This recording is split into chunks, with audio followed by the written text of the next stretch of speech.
पूर्व में भी ये विषय आ चुका है, आपके माध्यम से आ चुका है। हो चुका है मैडम, लाइए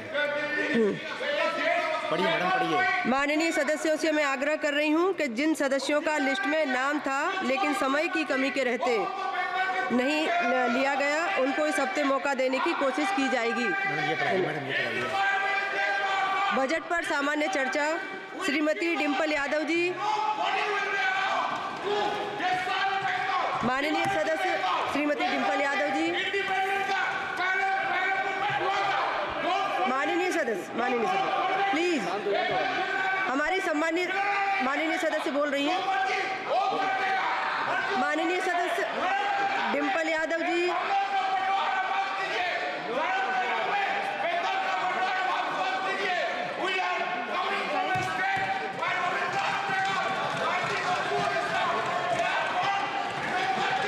माननीय सदस्य श्रीमती डिम्पल यादव जी।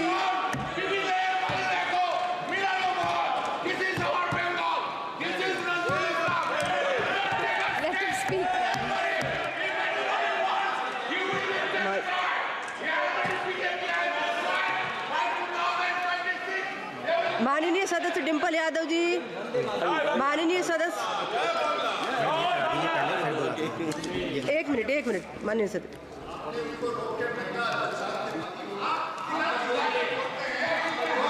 नियम 377 के अधीन मामलों को सभा पटल पर रखने हेतु माननीय सदस्यगण, नियम 377 के अधीन मामलों को सभा पटल पर रखा जाएगा।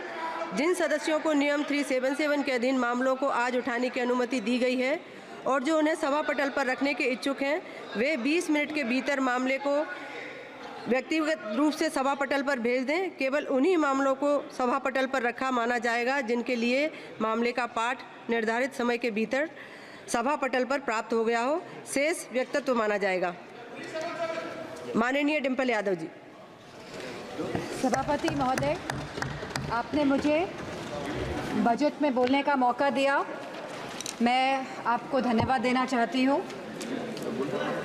हमारा देश किसान प्रधान और कृषि प्रधान देश है।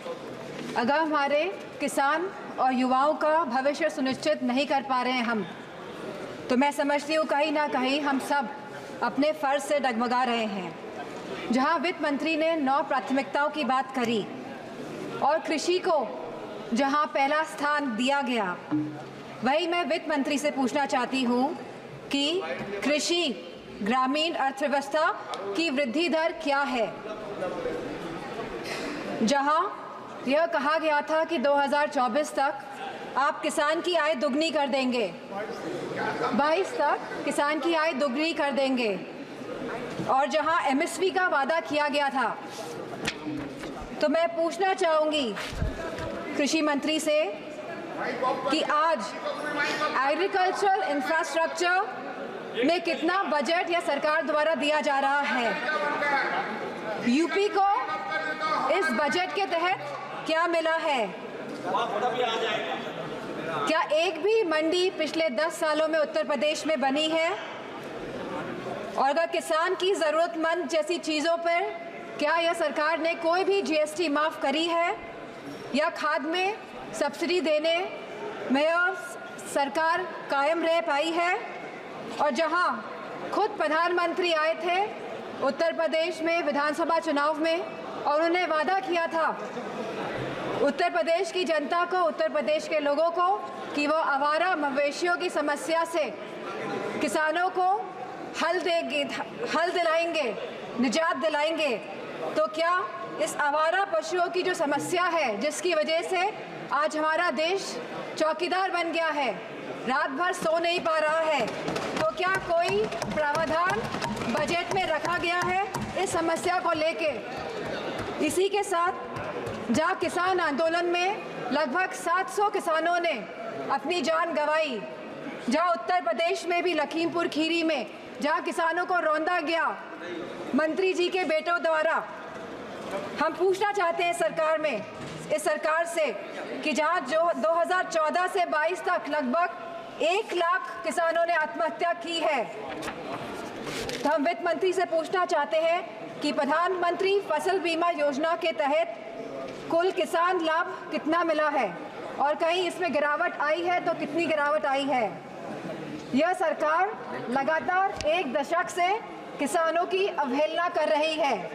गांव की अर्थव्यवस्था पूरी तरह चरमरा गई है और इसकी एक बड़ी वजह महंगाई है। और जहां मनरेगा में इस सरकार ने 89,000 करोड़ का बजट दिया है, तो हमारी मांग है कि कम से कम 100 दिन की वेजेस मनरेगा के तहत लोगों को सुनिश्चित करी जाए और लगभग 20% मनरेगा का बजट बढ़ाया जाए। इसी के साथ शिक्षा बजट में भी लगातार हमारा घट रहा है, जहां यह केवल आज 2.5% है of the total budget spending allocation, और जहां यूनेस्को ने ये बेंचमार्क दिया है कि लगभग यह 4 से 6% तक होना चाहिए, वही यूजीसी के फंड्स लगातार घटाए जा रहे हैं और इसको लगभग इस बार 7 से 61% घटा दिया गया है। जहां हम बात करते हैं सस्ती और अच्छी शिक्षा की, वहीं यह सरकार लगातार शिक्षा बजट में बजट जो कम कर रही है, तो मैं समझती हूँ इनकी नीयत कहीं साफ नहीं है, मंशा कहीं सही नहीं है हमारे देश के युवाओं के और स्टूडेंट्स के प्रति। वहीं आज हमारे देश का युवा निराश है, जहां निराशा संभव को भी असंभव बना देती है। तो मैं समझती हूँ जो वादे किए गए थे, जो रोजगार को लेके, सरकार पूरी तरह इसमें विफल रही है और लगातार बेरोजगारी दर बढ़ रहा है। जहां आज ये बेरोजगारी दर 9.2% है और जहां महिलाओं का बेरोजगारी दर 18.5% है, तो मैं समझती हूँ लगातार युवाओं का मनोबल गिराने का काम इस सरकार ने किया है। और अग्निवीर जैसी योजना ला के इस सरकार ने नौजवानों का, युवाओं का, इस देश की प्रतिष्ठा का सम्मान गिराने का काम किया है। जो सरकार सोशल जस्टिस की बात करती है, लेकिन आज भी यह सरकार जातिगत जनगणना से अपना मुंह मोड़ रही है, जहां अनुसूचित जाति जनजाति पर होने वाले अपराध लगातार बढ़ रहे हैं और उत्तर प्रदेश में यह अपराध नंबर 1 पे है। और साथ ही महिलाओं के साथ जघन्य अपराध लगातार बढ़ रहे हैं। उत्तर प्रदेश आज इसमें भी टॉप लिस्ट पर है। तो मैं पूछना चाहती हूँ कि महिलाओं को सुरक्षा को लेकर यह सरकार क्या कर रही है। और जहां उत्तर प्रदेश में समाजवादी पार्टी की सरकार ने 1090 जैसी सेवाएं चलाकर हमने अपनी माताओं, बहनों, बेटियों को सम्मान दिलाने का, उनका हक दिलाने का काम किया था, तो इस बजट में क्या प्रावधान रखा गया है महिलाओं की सुरक्षा को लेकर। वहीं आज अगर स्वास्थ्य की बात करें तो लगभग 1.9% ऑफ जीडीपी आज का खर्चा ये बजट दे रही है स्वास्थ्य के लिए।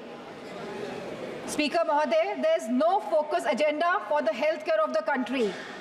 Irrespective of the fact, we are speaking about India being the 1st largest economy and moving towards the 3rd largest economy.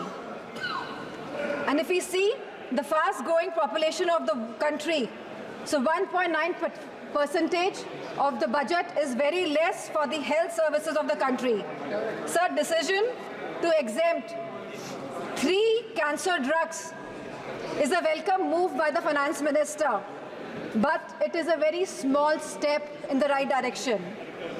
Sir, ma'am, हमारे उत्तर प्रदेश में लखनऊ में एक कैंसर इंस्टीट्यूट जिसमें लगभग 1000 करोड़ रुपए लगे हैं वो तैयार है, लेकिन ना केंद्र की सरकार ना स्टेट की सरकार ये सुनिश्चित कर रही है कि सुचारू रूप से वो कैंसर इंस्टीट्यूट चल सके, क्योंकि कैंसर के केसेस लगातार देश में बढ़ रहे हैं। और मेरा मानना है कि अगर ये कैंसर इंस्टीट्यूट सही ढंग से सरकार चला लेती है तो सस्ता इलाज हम अपने देशवासियों को दे पाएंगे। Very good suggestion.